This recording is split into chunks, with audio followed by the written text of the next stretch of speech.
s'habituer à des images pareilles? Il ne faut surtout pas s'y habituer. Mais à chaque fois, on les voit.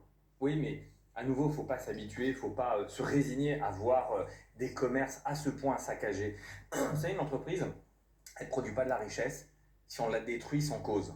Et là, lorsque on abîme des commerces tels que l'on voit dans ces images, eh bien, l'entreprise elle est obligée de recourir à ses fonds propres. Donc c'est au détriment des travailleurs, c'est au détriment de l'emploi, c'est au détriment de la croissance et c'est au détriment, au fond, du message qui devrait être positif le 1er mai.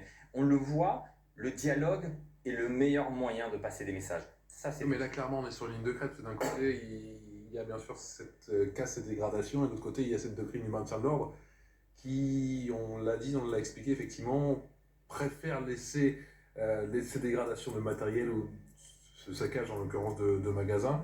Il n'y a pas d'ambiguïté. Mais préserver globalement. Il n'y a pas d'ambiguïté. Dès lors qu'il y a un risque de dommages corporels, bien entendu, les choix sont faits. On préférera qu'il y ait des dommages matériels. Bon.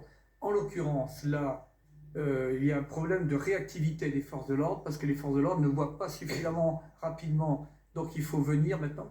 Donc on en revient au drone. Ben oui, mais absolument. Il est absolument surréaliste qu'une grande partie de la classe politique est bloquée sur ce sujet parce qu'il y avait une bien-pensance, des gens qui ont développé je ne sais quelle opposition.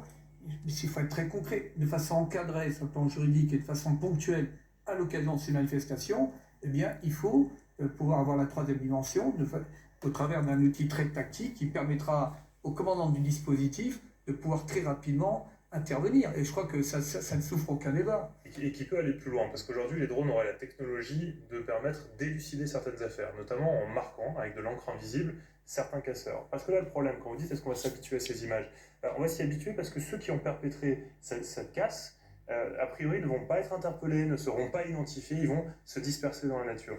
Demain, vous avez un drone qui, face à cette situation, asperge d'encre invisible.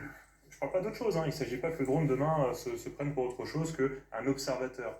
Mais si on peut marquer les coupables, ça permet demain, d'un point de vue juridique, d'élucider l'affaire. Donc oui, il faut aller beaucoup plus loin. La loi sécurité globale a à peine fait un petit pas